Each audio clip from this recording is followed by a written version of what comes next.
자산운용자의 삶과 증시각도기의 삶. 요즘 하루 24시간도 부족한데요. 흑삼전탕 먹은 날과 안 먹은 날은 방송에서도 티가 납니다. 잃지 않는 건강 흑삼전탕. 자, 오늘도 한 포 마시고 시작하겠습니다. 독이마을 분들도 이제 흑삼전탕으로 설계하세요.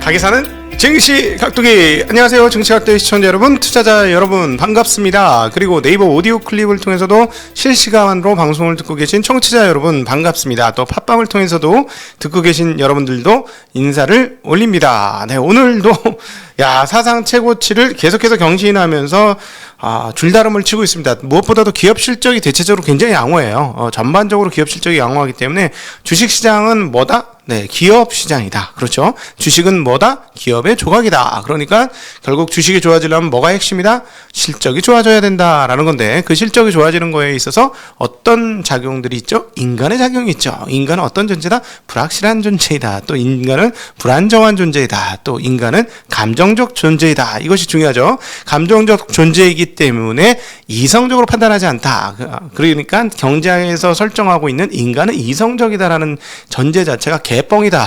완전히 틀렸다. 자, 그러면 부부관계를 한번 설명해봐. 인간이 이성적인지 아닌지. 부부관계 설명이 됩니까? 한 20년쯤 살아보신 분들 대답 좀 해보세요. 부부관계가 설명이 됩니까? 제대로 뭔가?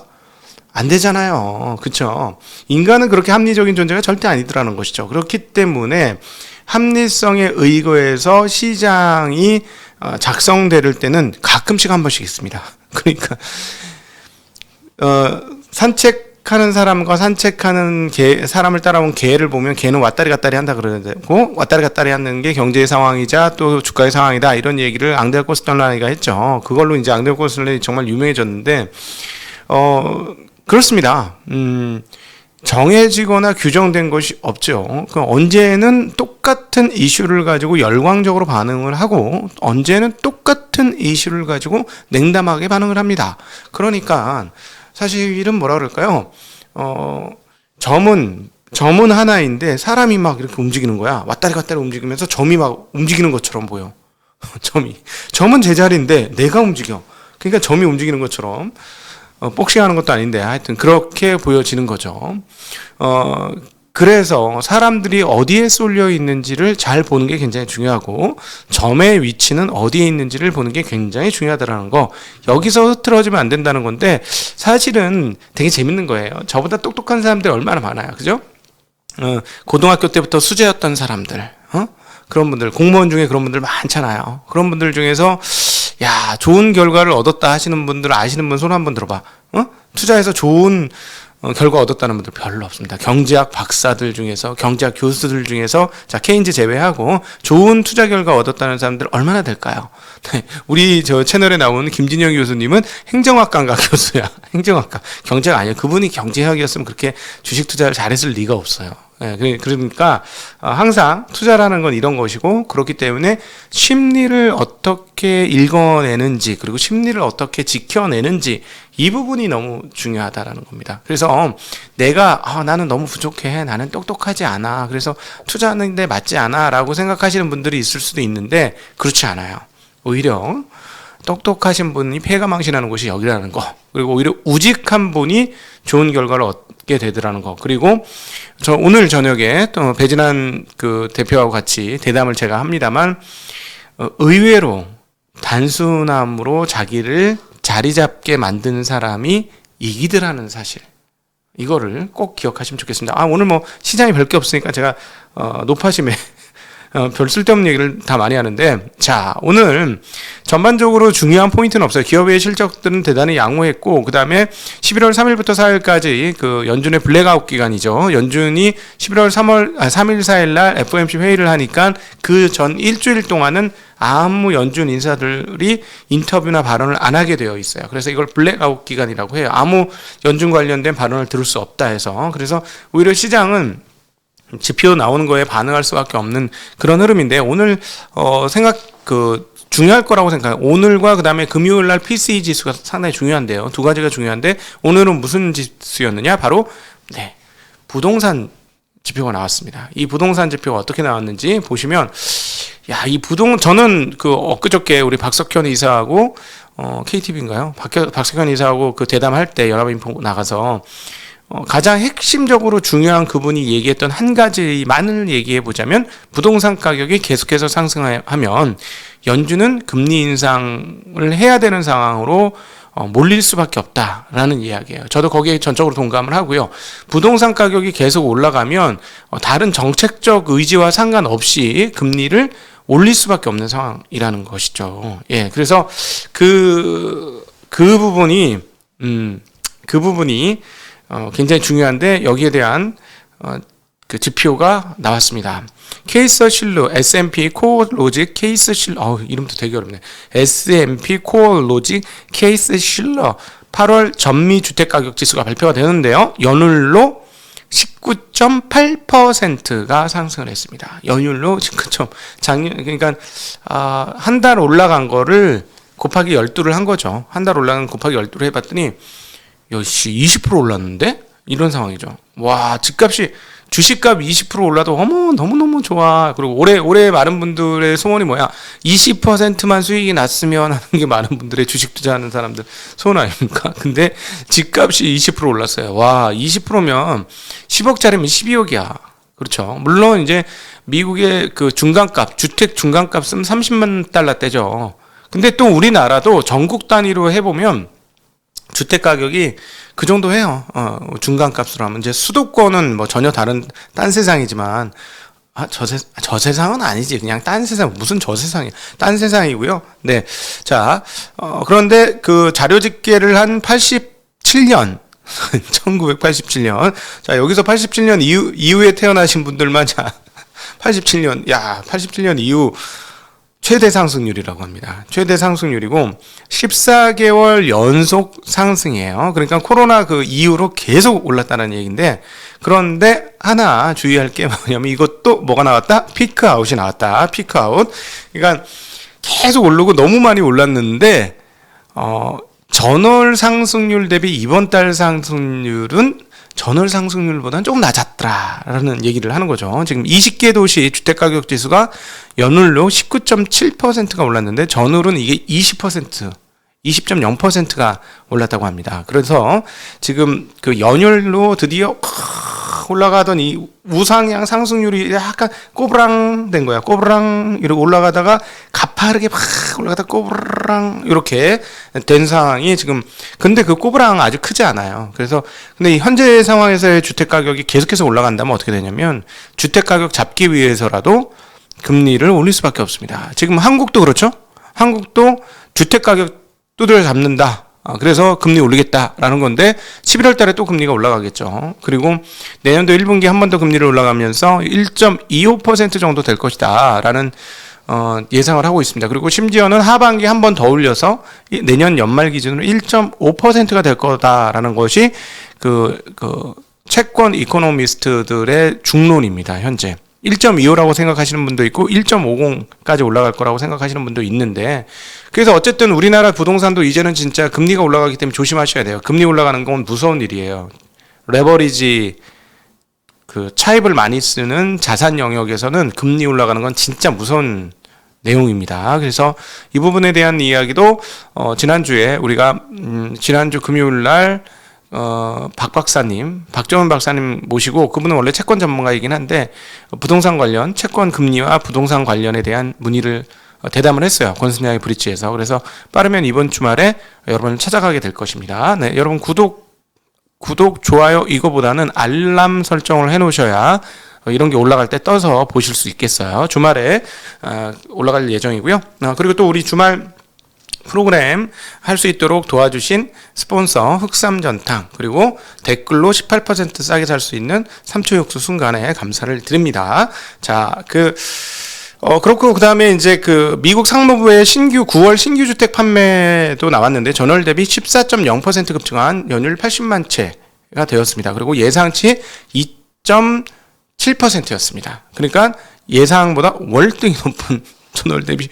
그러니까 지금 미국이 집값이 지금 장난 아닙니다. 그러니까는 우리 한국 같은 경우는 이전 한 2년 동안에 전 세계 최고의 상승률을 보여주었고, 오히려 이제 올해부터는 상승률이 둔화됐고, 반면에 다른 나라들이 올해 상승률이 지금 쩝니다. 부동산 상승률이 대단하고, 부동산 상승이 계속되면 이미 리먼 사태 같은 걸 경험을 했기 때문에 움직이지 않을 수 없을 거고요. 중국 같은 경우는 이미 움직였죠. 중국은 부동산 관련해서 또 하나의 기업이 디폴트 상황에 몰려 있습니다. 중국 당대 부동산, 모던 랜드 차이나라는 곳. 당대, 모던이 당대구나. 모던하다 하면 당대해. 당신 상당히 당대한데, 당신 패션 당대해 보여요. 모던해. 모던 당대로 얘네는 보는군요. 네. 모던 랜드 차이나가 2억 5천만 달러 어치의 달러화 표시 채권을 상환해주지 못했다고 합니다. 2000년에 설립되었고 2013년 홍콩에 상장한 회사인데요. 그리고 이 회사가 앞으로 내년과 24년까지 사이에 액면가 11억 달러 규모의 4건의 달러채 만기가 또 도래한다고 합니다. 지금 중국은 확실하게 부동산은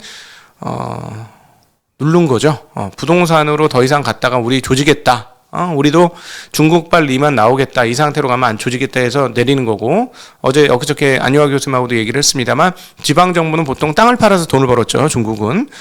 그런데 지금 이렇게 땅을 못 팔게 하자 돈이 없어, 지방정부가. 그래서 지금 급증하고 있는 게 뭐냐면 하나, 지방채 발행이 급증하고 있습니다. 11월까지 끝낸다는, 얘기하네요. 그리고 내년 초에도 상당히 많이 발행할 것이다. 근데 지방채 발행이 어마무시하게 이루어지고 있는 게 지금 중국의 현실이고, 또 하나, 그럼에도 불구하고 돈이 다 안 될 것 같으니 지금 무슨 얘기가 나오고 있냐면 중국의 부동산 보유세 얘기가 나오고 있습니다. 중국은 이제 한국을 카피하는 거죠. 한국의 정책들을. 그래서 부동산 보유세를 통해서 지방정부가 세금을 조달, 자원을 조달하려고 하는 그런 흐름들이 나타나고 있습니다. 그렇게 되면 중국 부동산은 확실하게 분위기가 계속해서 안 좋을 것이다. 그래서 중국 부동산 관련은 나중에 완전히 살아있는 기업 중심으로 따로 투자를 해야 될 것 같고, 중국 부동산 투자는 좀 조심해야 되는 상황이 여전하다라는 거 말씀을 드립니다. 자, 지표들 다른 거 보죠.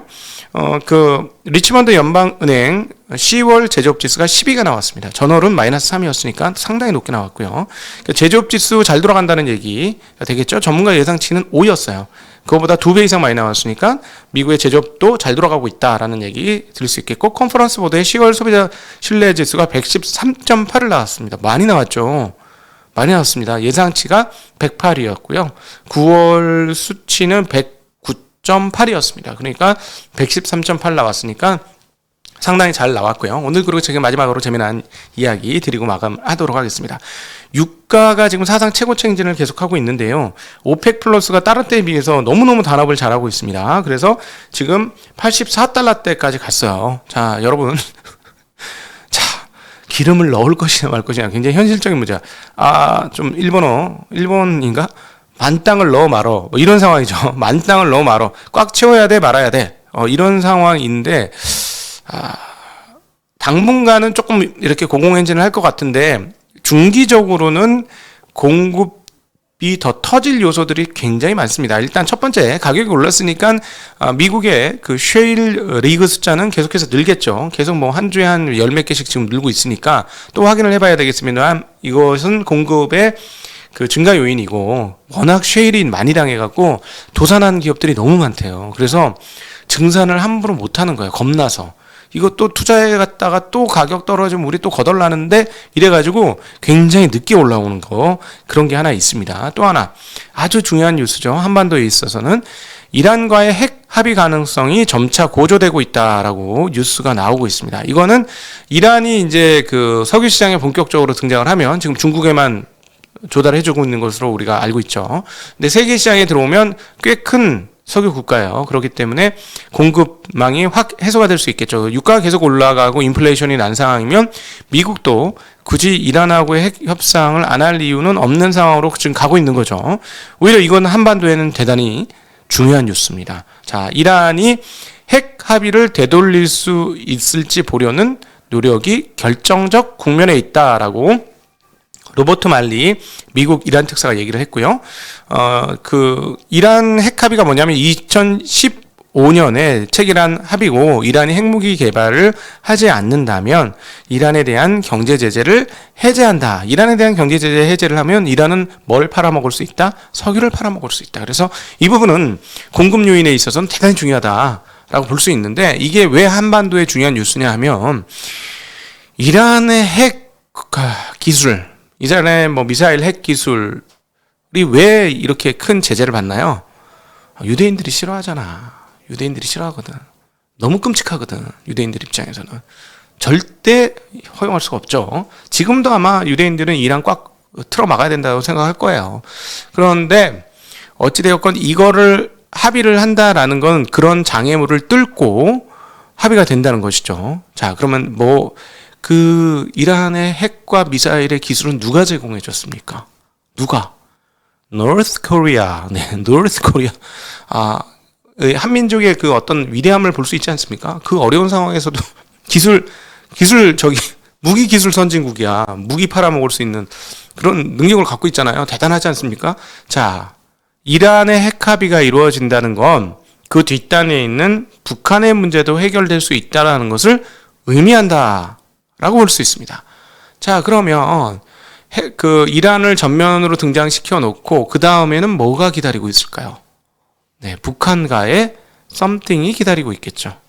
최고의 그 선물은 북한 입장에서는 미국과의 수교입니다. 그 미국의 위력을 잘 알아요, 북한이. 미국의 위력을 잘 알아요. 방코 델타 아시아라고 기억나시죠? 2005년도에 있었던 사건인데 거기서 이제 그 북한에 돈 세탁해주고 북한과의 금융거래를 했는데 여기 보이콧 걸렸잖아요. 바로 망했어요. 근데 이제 최근 뉴스를 한번 찾아보니까 2020년에 방코델타 아시아 마카오에 있는 은행입니다. 이거 제재를 해제해 줄 거라는 뉴스가 지금 2020년에 조금 있었어요.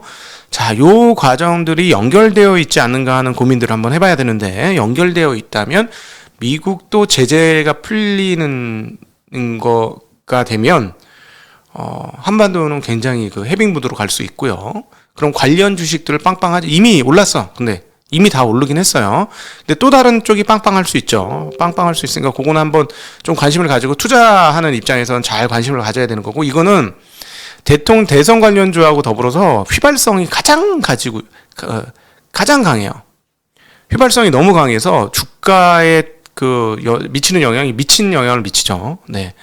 영향을 미치는데 미치게 미치는 게 북한 관련주입니다. 이거는 이성이고 뭐가 없어요. 그래서 이런 쪽으로도 흘러갈 수 있다라는 거는 한번 고민을 해볼 필요가 있을 것 같고 어찌되었거나 지금 제 생각에는 뭔가 움직임이 있습니다. 예, 북한과 미국 간에 뭔가 움직임이 있는 것 같아요. 그래서 이 부분도 앞으로 주식시장의 중요한 포인트도 될 수 있다라는 점. 근데 제 입장에서는 한번 잠깐 투자했었어요. 사실은 투자를 했다가 내가 이제 이런 거 이런 문제는 잘 보이더라고. 그래서 했었는데 내가 굳이 뭐 이렇게 그 어떤 근본적인 그거 없는 거를 꼭 투자해야 하나 하는 생각 때문에 철회했어요. 상한가 한번 먹고 그냥 철회했는데 후회되더라고.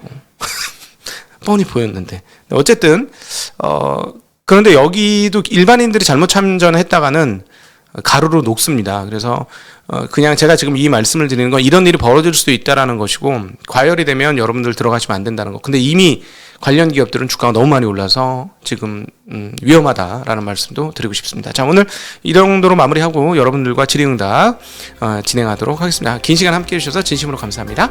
안녕.